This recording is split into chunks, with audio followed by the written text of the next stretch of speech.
पास मसला पूछने के लिए कुछ लोग आ गए तो 4-5 साल का बच्चा भी था जिसके वालिद ने गुस्से में अपनी बीवी को 3 तलाकें दी थी। तो छोटा सा बच्चा, कपड़े भी फटे पुराने, और हालत बता रही थी कि गरीबी है।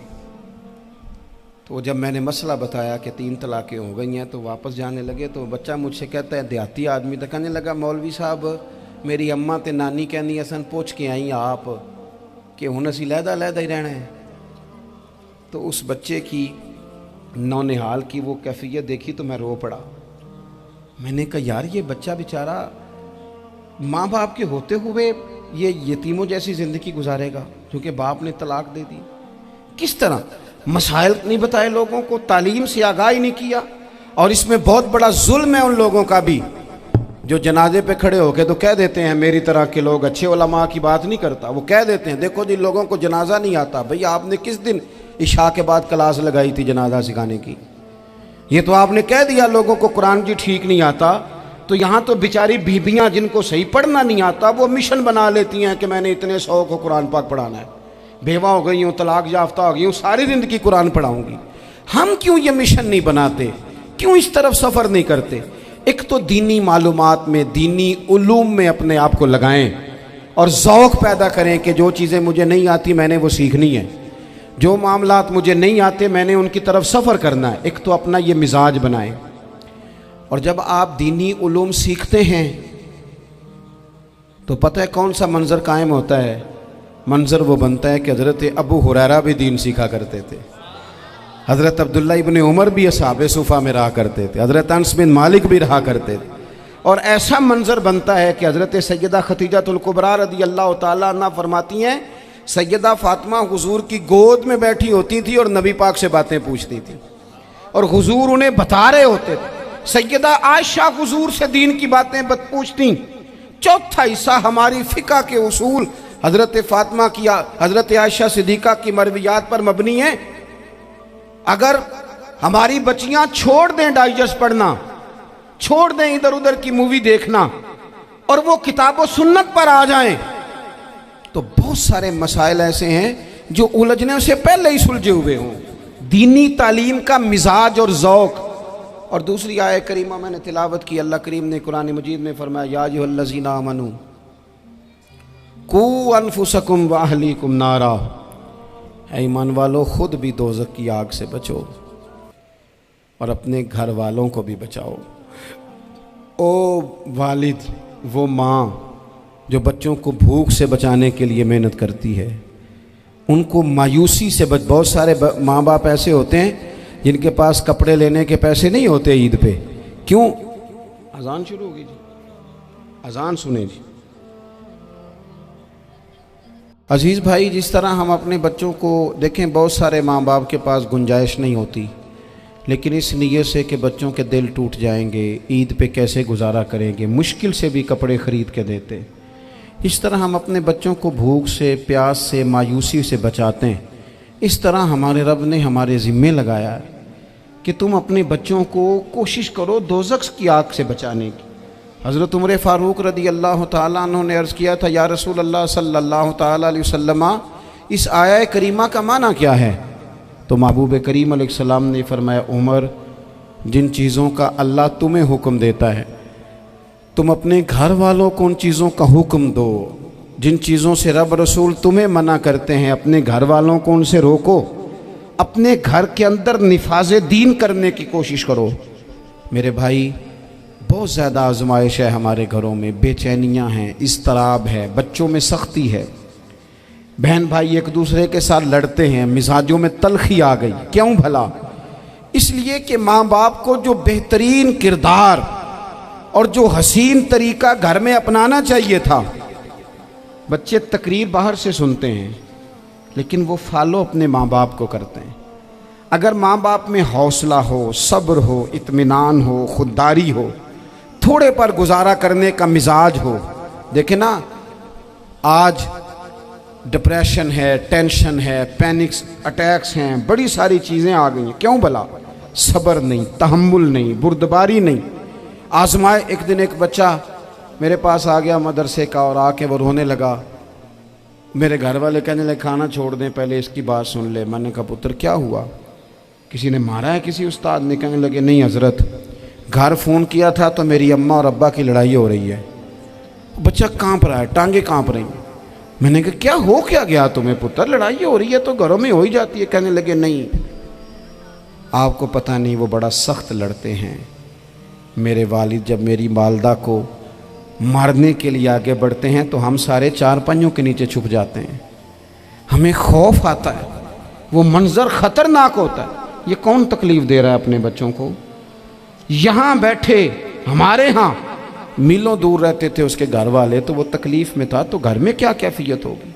अगर हौसला हो, सब्र हो, कनात हो, अल्लाह के दिए हुए थोड़े रिस्क पर हमें राज़ी रहना आता हो, हमारे घरों में सुकून आए, इत्मीनान आए, हम जो ज़िंदगी बड़ी खुशी खुशी गुजार सकते हैं।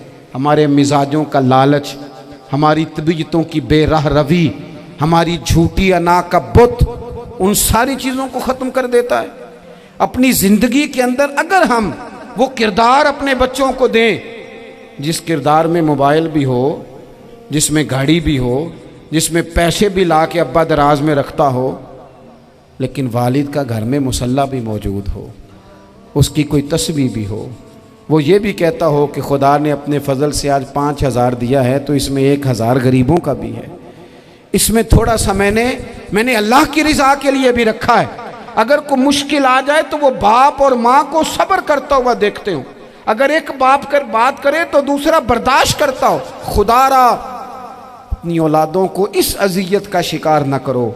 अपने घरों के अंदर वो खुददारी, वो प्यार, वो वक़ार, वो मोहब्बत, वो अंदाज़।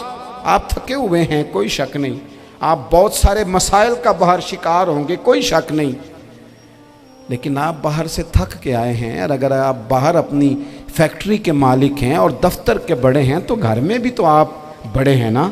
आपकी माँ भी तो इंतज़ार कर रही है, उसने भी तो दुखड़ा सुनाना है ना आपको। आप ये देखिए कि आपके बच्चे भी तो इंतज़ार कर रहे हैं, वो चाहते हैं कि अब्बा आके बैठे तो हम उनके सीने पे चढ़ के थोड़ा खेलें।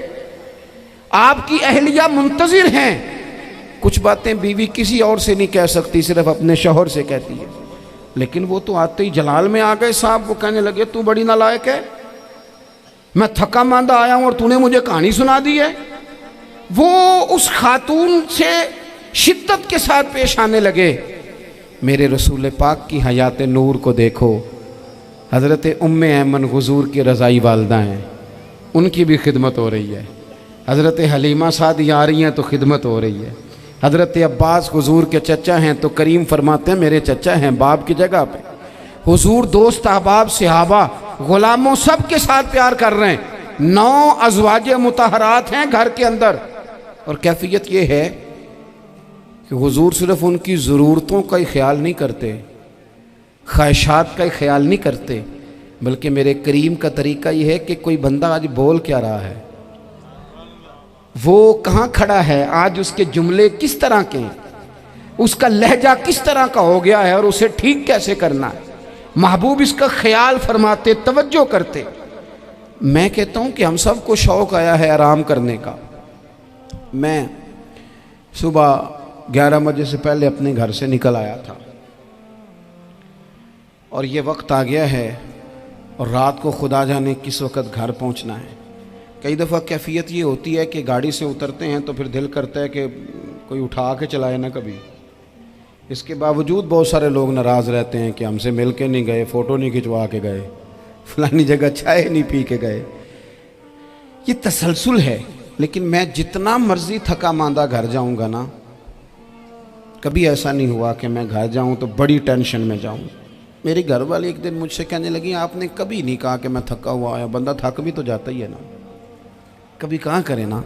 मैंने उसे कहा पता क्यों नहीं कहता, इसलिए नहीं कहता कि मैं नहीं चाहता कि मेरे बच्चे ये कहें कि हमने दीन नहीं पढ़ना, हमारा बाप तो बड़ी मुश्किल में है।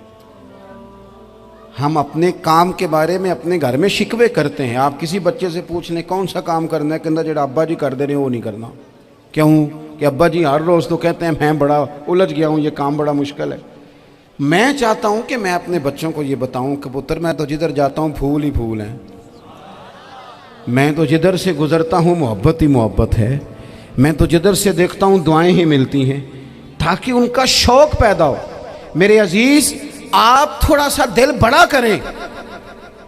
अगर आप एक की वजह से पूरा घर सुकून में आ जाता है तो आप दिल बड़ा क्यों नहीं करते?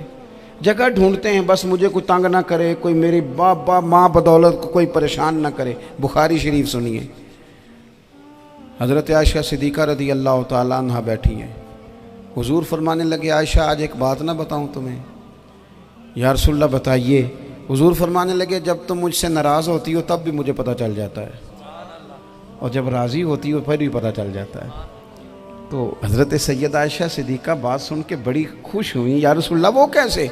हुजूर फरमाने लगे, कभी कभी तुम कसम उठाती हो। या रसूलल्लाह हाँ। फरमाया, जब होती हो ना राज़ी, खुश, तो फिर कहती हो मुझे रब्बे मोहम्मद की कसम सल्लल्लाहु अलैहि वसल्लम। फिर तुम मेरे नाम के साथ रब करीम का नाम मिला के कसम उठाती हो, रब्बे मोहम्मद की कसम। या रसूलल्लाह बिल्कुल ऐसे ही है। और फरमाया, जब तुम्हारे दिल में कोई बात होती है ना, तो फिर तुम कहती हो मुझे रब्बे इब्राहीम अलैहिस्सलाम की कसम, फिर तुम रब्बे मोहम्मद नहीं कहती। ये बुखारी मुस्लिम में मौजूद है। हज़रत आयशा सिद्दीक़ा ने तो बात सुनी तो खिल गई तबीयत, कहने लगी, करीम सदके जाऊँ, यहाँ तक ख्याल फरमाते हो? किसके जुमले कहाँ पहुँच गए, यहाँ तक ख्याल है? फरमाया, मुझे पता चल जाता है कि तुम्हारी कैफियत क्या है, कहाँ खड़ी हो। ओ भाई, हम तो अपनी माँ का भी ख्याल नहीं रखते।